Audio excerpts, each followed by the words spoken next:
Hello friends, welcome to my channel RD story. আমার আজকের recipe জলখাবারের। আজ আমি তৈরি করেছি সাদা ধোকলা। স্কুল, কলেজ বা অফিসের টিফিনে কিন্তু খুব সহজেই মাত্র 15 মিনিটের মধ্যেই এই ধোকলাটা বাড়িতেই তৈরি করে দিতে পারবেন। দেখে নিন আজকের রেসিপিটা। খুব কম উপকরণ দিয়েই কিন্তু আজকের রেসিপিটা মাত্র 15 মিনিটের মধ্যেই তৈরি করে নেওয়া যাবে। কেমন লাগলো রেসিপিটা অবশ্যই আমাকে কমেন্ট করে জানাবেন। সাদা ধোকলা বানানোর জন্য সবার প্রথমেই যে উপকরণটা লাগবে সেটা হচ্ছে সুজি। তো আমি একটা কাঁচের বাটি নিয়ে নিয়েছি, আর এই বাটিতেই কিন্তু মাপ করে আমি সুজিটা দিচ্ছি। তো এই বাটির মাপ করে প্রথমে আমি এক বাটি সুজি নিয়েছি। এবারে আমি ওই একই বাটির মাপ করে দিয়ে দিচ্ছি আরও হাফ বাটি সুজি। এরপর এর মধ্যে দিয়ে দিচ্ছি ওই একই বাটির মাপ করে এক বাটি টক দই।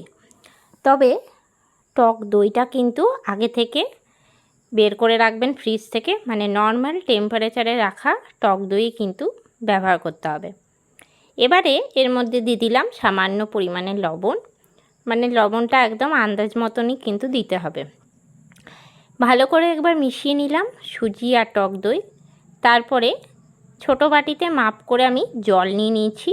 যে বাটির মধ্যে টক দইটা নিয়েছিলাম, সুজিটা নিয়েছিলাম, সেই একই বাটিতেই কিন্তু আমি জলটাও নিয়েছি। তাহলে কিন্তু মাপটা একদম ঠিকঠাক থাকবে, মানে ব্যাটারটা যখন গোলা হবে খুব ভালো মতন সেটা হবে। তার জন্য আমি জলটা কিন্তু এই বাটির করেই মাপ করে নিচ্ছি। তো আমি কিন্তু প্রথমে একবারেই পুরো জলটা দিয়ে দিচ্ছি না, সামান্য করে জল দিচ্ছি আর ব্যাটারটা কিন্তু গুলে নিচ্ছি, কেননা এতে করে সুজিটাকেও আমাদের ফুলতে টাইম দিতে হবে। তো যত সুজিটা নরম হবে তত কিন্তু ফুলে উঠবে। তো একটুখানি করে জল দিচ্ছি আর ব্যাটারটা কিন্তু আমি গুলে নিচ্ছি। তো এরকম করেই কিন্তু গুলতে হবে। আর যদি গোলাটা একই দিকে হয় তাহলে তো আরোই ভালো হয়। আবারও আমি একটু জল দিয়ে নিলাম, নিয়ে পুরো ব্যাটারটা একবারে গুলে নিচ্ছি। তবে ব্যাটারটা যত ভালো হবে ধোকলাটা কিন্তু তত ভালো হবে। তার জন্য ব্যাটারটাই কিন্তু সবার প্রথমে খুব ভালো মতন গুলে নিতে হবে। আর জলটা কিন্তু বারবার বলছি কোনোভাবেই একবারে দিলে চলবে না, একটু করে জল দিয়ে দিয়ে সমানে নাড়িয়ে নিতে হবে। তো এবার আমি বাকি যে জলটা আছে সেটাও কিন্তু এর মধ্যে দিয়ে দেব, নিয়ে ওই একইভাবে ব্যাটারটা কিন্তু গুলে নেব। কেননা সুজিতে যতই জল পড়বে সুজিটা কিন্তু ততটাই ফুলতে থাকবে। বাকি জলটা রেখে দিলাম, পরে দেব তার জন্য। এখন কিন্তু ব্যাটারটা খুব ভালো মতন গুলে নেওয়া হয়ে গেছে। এবারে আমি একটা চাপা ঢাকা দিয়ে দিচ্ছি 15 মিনিটের জন্য। কড়াই চাপিয়ে নিয়েছি গ্যাসের মধ্যে। কড়াইয়ের মধ্যে সবার প্রথমে দিয়ে দিচ্ছি জল, আর এখন কিন্তু কড়াইটাও ঢাকা দিয়ে দিলাম, জলটা আমি ফুটতে দিলাম। 15 মিনিট পরে ফিরে চলে এসেছি। এবারে বাকি যে জলটা রেখেছিলাম সেই জলটা ব্যাটারটার মধ্যে দিয়ে দিলাম, দিয়ে নিয়ে ভালো করে ফেটিয়ে নেব। এখন কিন্তু সুজিটা একদম নরম হয়ে গেছে আর অনেকটাই ফুলে উঠেছে। দিয়ে দিচ্ছি এর মধ্যে কাঁচা লঙ্কা আর সামান্য পরিমাণে চিলি ফ্লেক্স। তবে চিলি ফ্লেক্সটা না দিলেও চলে। তো দুটো জিনিস দিয়ে নিয়ে আমি ভালো করে ব্যাটারটা আবার গুলিয়ে নিচ্ছি। এবারে আমি এর মধ্যে দিয়ে দিচ্ছি 1 চামচ চিনি। চিনিটা দিয়ে নিয়ে আরেকবার ভালো করে ফেটিয়ে নিচ্ছি যাতে চিনিটা গলে যায়। তো আমি এখানে 1 চামচ চিনি দিলাম। তো আপনারা চাইলে কিন্তু এখানে চিনির পরিমাণটা একটুখানি বাড়াতে পারেন, তবে চিনি না দিলে কিন্তু একদমই টেস্টটা ঠিক আসবে না। আর ঘনত্বটা কিন্তু ঠিক এই রকম থাকবে, মোটা। তো আরেকবার ভালো করে ফেটিয়ে নেওয়ার পরে এর মধ্যে আমি দিয়ে দিচ্ছি বেকিং পাউডার। আমি এখানে বেকিং পাউডার কিন্তু 1 চামচ দিয়েছি। তো এর জায়গায় আপনারা কিন্তু ইনো ব্যবহার করতে পারেন, তবে ইনো ব্যবহার করলে 1 প্যাকেটই ব্যবহার করতে হবে। আর দিয়ে দিচ্ছি খুব সামান্য পরিমাণে, মানে 1 চিমটের মতন বেকিং সোডা। দুটো উপকরণ দিয়ে নিয়ে খুব ভালো করে মিশিয়ে নিচ্ছি। খুব ভালো করে কিন্তু মিশিয়ে নেওয়ার পরে 5 মিনিটের জন্য আমি ঢাকা দিয়ে রেখে দিচ্ছি। এবারে আমি নিয়ে নিচ্ছি একটা থালা, যে থালাটার মধ্যে আমি ধোকলাটা তৈরি করব সেই থালার মধ্যে সবার প্রথমে আমি একটুখানি রিফাইন্ড অয়েল দিয়ে দিলাম। এবারে ভালো করে থালাটার মধ্যে মাখিয়ে নিচ্ছি। আর অন্যদিকে কিন্তু কড়াইয়ের জলটাও ফুটে গেছে। এবারে যে ব্যাটারটা তৈরি করেছিলাম সেই ব্যাটারটা দিয়ে দেবো থালার মধ্যে। ব্যাটারটা কিন্তু খুব বেশি মোটাও না বা খুব বেশি পাতলা রাখলেও চলবে না, তাহলে কিন্তু ধোকলাটা ঠিকভাবে হবে না। ব্যাটারটা দিয়ে নিয়ে কিন্তু থালাটা একবার খুব ভালো করে নাড়িয়ে নেব। আর এখন কিন্তু আমার পুরো ব্যাটারটাই দিয়ে দেওয়া হয়ে গেল। থালাটা একবার খুব ভালো করে আমি ঝাঁকিয়ে নিচ্ছি, এতে করে কিন্তু ওপরটা একদম প্লেন হয়ে যাবে। থালাটা ভালো করে ঝাঁকানো হয়ে গেছে আর অন্যদিকে কিন্তু জলটাও একদম গরম হয়ে গেছে, মানে একদম ফুটে গেছে। এবার আমি এর মধ্যে একটা স্ট্যান্ড দিয়ে দিচ্ছি। স্ট্যান্ডের মধ্যে কিন্তু থালাটা এবার আমি চাপিয়ে দেব। দিয়ে দিচ্ছি ঢাকা, মানে কড়াইয়ের যে ঢাকাটা সেটাই আমি দিয়ে দিচ্ছি। আর ওপরে যে ছিদ্রটা রয়েছে তার মধ্যে আমি একটা কাগজ দিয়ে দিচ্ছি, এতে করে ভাপটা কিন্তু বের হবে না, তার জন্য। 15 মিনিট পরে ফিরে চলে এসেছি আর এখন ঢাকনাটা খুলে দেখে নেব যে ধোকলাটা তৈরি হয়েছে কিনা। তো ওপরটা দেখে কিন্তু মনে হচ্ছে খুব ভালো করে তৈরি হয়ে গেছে। আর নামিয়ে নেব, নামিয়ে নিয়ে একবার চেক করে নিচ্ছি। একটা ছুরি দিয়ে বা যে কোনো কাঠি দিয়ে কিন্তু দেখে নিতে পারেন যে পুরোপুরি হয়েছে কিনা। তো আমি কারি পাতার যে কাঠিটা সেটা দিয়ে কিন্তু আমি দেখে নিচ্ছি।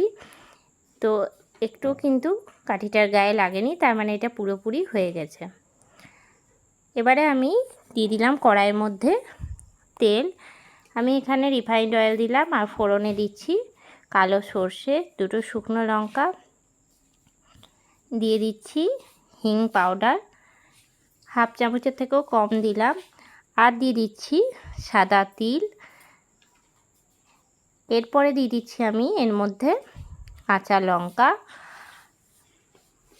দিয়ে দিচ্ছি এরপরে কারি পাতা। কারি পাতাটা দিয়ে নিয়ে আমি একটা ঢাকা দিয়ে দিচ্ছি, যেহেতু কারি পাতা খুব ফোটে তেলে দেওয়ার সঙ্গে সঙ্গে, তার জন্য আমি একটা ঢাকা দিয়ে নিলাম। তো এবার আমি ঢাকনাটা খুলে নিচ্ছি আর ভালো করে এবার নাড়াচাড়া দিয়ে নিচ্ছি। তো ফোড়নটা এইভাবে কিন্তু প্রথমে রেডি করে নেব। আর এর মধ্যে কিন্তু একটুও জল দেবো না, মানে এর কিন্তু কোনো সিরাপ তৈরি করছি না, এই রকমই তেল দিয়েই কিন্তু রাখবো এটা। এবারে যে ধোকলাটা তৈরি করলাম তার ওপর কিন্তু এই ফোড়নটা দিয়ে দেবো। তো ভালো করে এটা নাড়াচাড়া দিয়ে নিয়েছি আর এখন কিন্তু ধোকলার যে ফোড়নটা সেটা কিন্তু পুরোপুরিভাবে রেডি হয়ে গেছে। এবার আমি এটাকে নামিয়ে ঠান্ডা করে নিচ্ছি। এখন থালার মধ্যে যে ধোকলাটা আমি ঠান্ডা করতে দিয়েছিলাম সেটা কিন্তু পুরোপুরিভাবে ঠান্ডা হয়ে গেছে। আর ঠান্ডা হওয়ার পরে কিন্তু আমি ছুরি দিয়ে 4-5টা আগে খুব ভালো করে কেটে নিচ্ছি। যদি খুব ভালো করে কাটা না হয় তাহলে কিন্তু এই থালাটা উল্টানো যাবে না। আমি কিন্তু ছুরি দিয়ে 4-5টা খুব ভালো করে কেটে নিচ্ছি, কেটে নিয়ে পরে থালার মধ্যে উল্টিয়ে নিচ্ছি। আর এই সাদা ধোকলাটা কিন্তু খেতে খুবই সুন্দর লাগে। আর যে কোনো সময় যদি হাতে 15 মিনিট টাইম থাকে তাহলে কিন্তু খুব সহজে এটা তৈরি করে নেওয়া যায়। এবারে আমি থালার মধ্যে ঢেলে নিচ্ছি আর খুব সহজেই কিন্তু এটা তুলেও নেওয়া যায়। এরপরে আমি থালাটা তুলে নিচ্ছি আর ধোকলাটা সোজা করে নিচ্ছি। তো এখন সোজা করে নিয়েছি আর কতটা সুন্দর হয়েছে ধোকলাটা। এখন আমার ধোকলাটা তো তৈরি হয়ে গেছে আর অন্যদিকে ধোকলার যে ফোড়নটা সেটাও কিন্তু তৈরি হয়ে গেছে। এবার দুটোই কিন্তু ঠান্ডাও করে নিয়েছি, ঠান্ডা করে নিয়ে আমি খুন্তি দিয়ে ওপর থেকে দিয়ে দিচ্ছি। তো খামান ধোকলার ক্ষেত্রে কি হয় না, এটা একটা সিরাপ তৈরি করি চিনি নুন দিয়ে, সেটা ওপর থেকে দিই। এই ক্ষেত্রে কিন্তু কোনো সিরাপ তৈরি করলাম না, ওপর থেকে এই ফোড়নটাই কিন্তু দিয়ে দিচ্ছি, এতে করে কিন্তু খুব সুন্দর একটা টেস্ট হয়। আপনারা অবশ্যই বাড়িতে তৈরি করবেন আর আমাকে কমেন্ট করে জানাবেন রেসিপিটা কেমন লাগলো।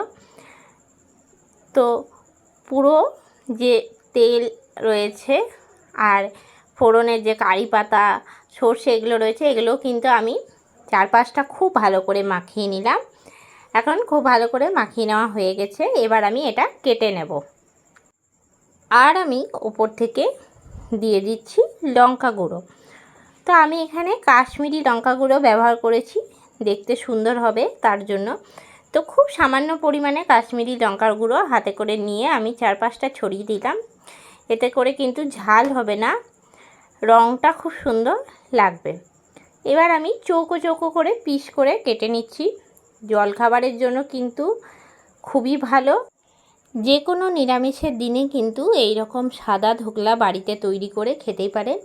আর উপকরণগুলো কিন্তু বাড়িতেই থেকে থাকে, আর খুব সহজে মাত্র 15 মিনিটের মধ্যে কিন্তু এই রকম সাদা ধোকলা বাড়িতেই তৈরি করে নেওয়া যায়। তো আমি এখন চৌকো চৌকো করে পিস করে নিচ্ছি। আর খাওয়ার জন্য কিন্তু আপনারা টমেটোর সস বা শুধুই কিন্তু এই ধোকলাটা খুব ভালো মতন খাওয়া যায়। তো আপনারা চাইলে টমেটো সসের সঙ্গেও কিন্তু পরিবেশন করতে পারেন। তো এখন আমার পুরোপুরি কেটে নেওয়া হয়ে গেল। তো এখন আমার ধোকলাটা কেটে নেওয়া হয়ে গেছে, আর আমি একটা পিস বের করে আপনাদের দেখাচ্ছি যে কতটা সফট হয়েছে। তৈরি হয়ে গেল আজকের রেসিপি। তৈরি হয়ে গেল আমার আজকের রেসিপি সাদা ধোকলা। কেমন লাগলো আজকের এই রেসিপিটা অবশ্যই আমাকে কমেন্ট করে জানাবেন। আজকের এই রেসিপিটা ভালো লেগে থাকলে লাইক করবেন, শেয়ার করবেন। এই চ্যানেলে নতুন বন্ধু হয়ে থাকলে চ্যানেলটা সাবস্ক্রাইব করার অনুরোধ রইল। পাশে থাকা বেল আইকনটা প্রেস করে রাখবেন সবার আগে নোটিফিকেশন পাওয়ার জন্য। আবারও কোনো নতুন রেসিপি নিয়ে হাজির হব। সঙ্গে থাকুন আর দেখতে থাকুন। সবাই ভালো থাকবেন, সুস্থ থাকবেন। ধন্যবাদ।